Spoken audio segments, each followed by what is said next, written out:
Fala pessoal, tudo bem? Sejam muito bem-vindos a mais um vídeo aqui no canal. Eu sou o Patrick e esse aqui é o canal Papo para PJ.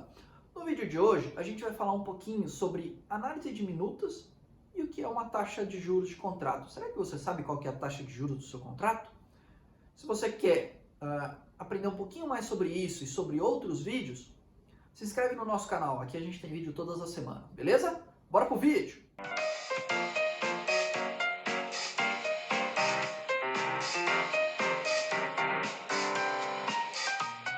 E aí pessoal, tudo bem? Sejam bem-vindos aqui ao canal Papo para PJ. No vídeo de hoje a gente vai falar um pouquinho sobre minutas de contratos, né? E sobre taxa de juros.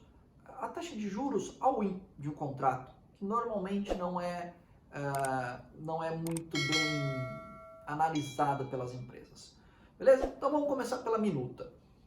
É importantíssimo que a gente leia todo o contrato. Tá? Eu não sei se todas as empresas aqui ou todo mundo que acompanha o canal tem o hábito de ler contratos de financiamento, mas é importante. No nosso último vídeo, esse que está aparecendo aqui em cima, eu falei para vocês que há as cláusulas de recompra, né? O custo de oportunidade, o break-off fund. Isso normalmente está em cláusula dentro de contrato. Então é importante que a gente leia e entenda essas cláusulas. Um outro ponto muito importante é discutir as minutas. O que é discutir uma minuta? É você pedir a minuta, o contrato em branco, né, sem estar preenchido para a instituição financeira, para que você, junto com o jurídico da sua empresa, possa analisar esse contrato, né, e chegar a um consenso entre vocês e a instituição financeira das melhores cláusulas, do que pode ser colocado ou que pode ser retirado desse contrato. Isso é factível, isso é possível. E quando a gente fala de grandes empresas, essas análises já são feitas. Mas quando a gente começa a pegar médias ou pequenas empresas, não são muito feitas, ou até mesmo a leitura do contrato não é feita por alguém tão técnico. Então é importante que vocês tenham em mente isso, tá? Para tirar ou para incluir possíveis cláusulas que venham a ser prejudiciais para a empresa, ou possam incluir cláusulas que venham a ser tragam benefícios para a empresa, né? Então isso é importante. Alguns contratos não há possibilidade de alteração de minuta. Então, por exemplo, um contrato de ACC, não se pode alterar a minuta de um contrato de ACC porque ela é padrão de Banco Central. Então, se você compara a minuta do Banco A com o Banco B, elas serão iguais. Elas podem alterar o formato do contrato, mas os descritivos serão iguais.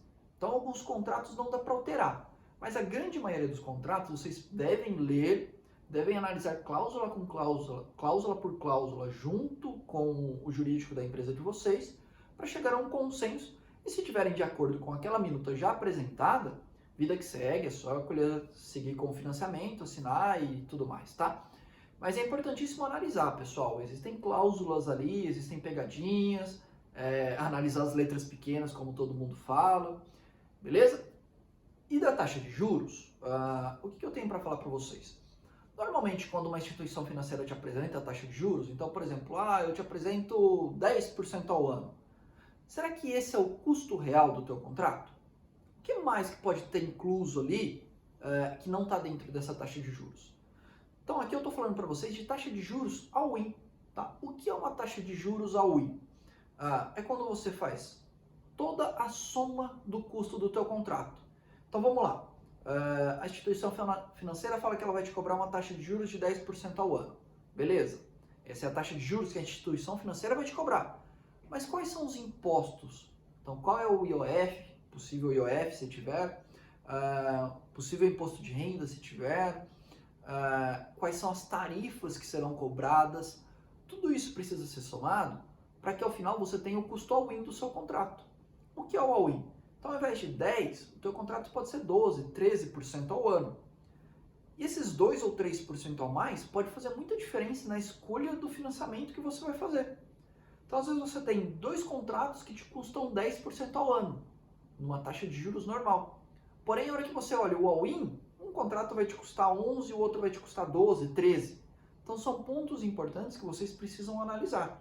Falando ainda de taxa de juros, tá? Quando a gente fala de taxa de juros de um contrato, é é interessante eu captar na pré ou na pós? Né? De que forma que eu tomo essa decisão? Óbvio que aqui vai muito do perfil da empresa, mas quando a gente fala de um contrato de curto prazo, de 12, 18, talvez 24 meses, às vezes vale a pena você olhar a taxa de juros do momento. Por quê? Se você toma um empréstimo para 24 meses na pré-fixada, o que a instituição financeira vai fazer? Ela vai olhar a curva do DI, que nesse momento é uma curva ascendente, porque a gente tem um CDI aqui a 2%, tá? Então a tendência aqui é só que esse DI suba. E aí ela vai olhar e ela vai falar, poxa, beleza, para 24 meses eu tenho uma curva de DI a 7% ao ano, por exemplo. Tá? Isso é custo, isso não é taxa de juros. Então, se você tomasse na pré-fixada, você tomaria com custo de 7%, vamos supor que o banco vai te cobrar mais 5%. O teu contrato teria um pré-fixado de 12% ao ano. 7 mais 5, 12. Não estou falando de custo all-in aqui, estou falando só de taxa de juros. Então você vai ter um custo de 12. E se você tomar numa pós-fixada, mantendo os mesmos 5 que o banco vai te cobrar, então você tem 2% de DI nesse momento, mais 5. Basicamente, o teu contrato parte de um custo de 7%. Então, notem que aqui, na largada, você tem uma diferença de 5%.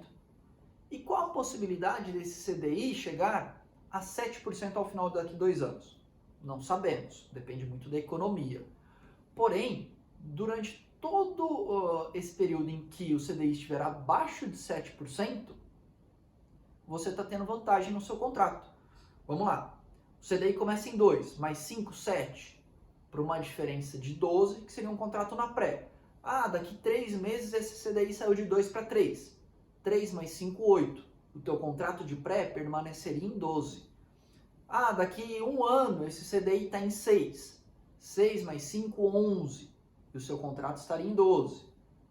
Daqui 1 ano e meio esse CDI vai estar em 8. 8 mais 5, 13. E aí você tem um contrato de pré na 12. Aqui vocês precisam fazer cálculo e imaginar a linha do tempo, tá? Qual é a previsão ou qual a possibilidade desse CDI passar de 7%? E aqui eu estou usando 7 só como exemplo, tá, pessoal? Qual a possibilidade desse CDI passar de 7% e quando ele passaria de 7%? Para que você possa levar em consideração se vale a pena você ter um contrato na pré ou na pós. Isso, pessoal, é interessante só para contratos de curto prazo. Quando a gente começa a pensar em contratos de longo prazo, talvez já não seja tão interessante. Por quê? Quando a gente foge muito do horizonte ali de 1 ano, 1 ano e meio, começa a ficar meio incerto qual que é a tendência do DI, qual que é a tendência do CDI. Então, quando a gente pensa num contrato de 48, 60 meses, é um prazo muito longo para vocês ficarem expostos a uma taxa pós-fixada. Poxa, em 48, 60 meses, a gente já teve trocas de presidência no Brasil, várias coisas já puderam ter acontecido economicamente falando. Então, assim, podem acontecer várias coisas num período de 4 a 5 anos.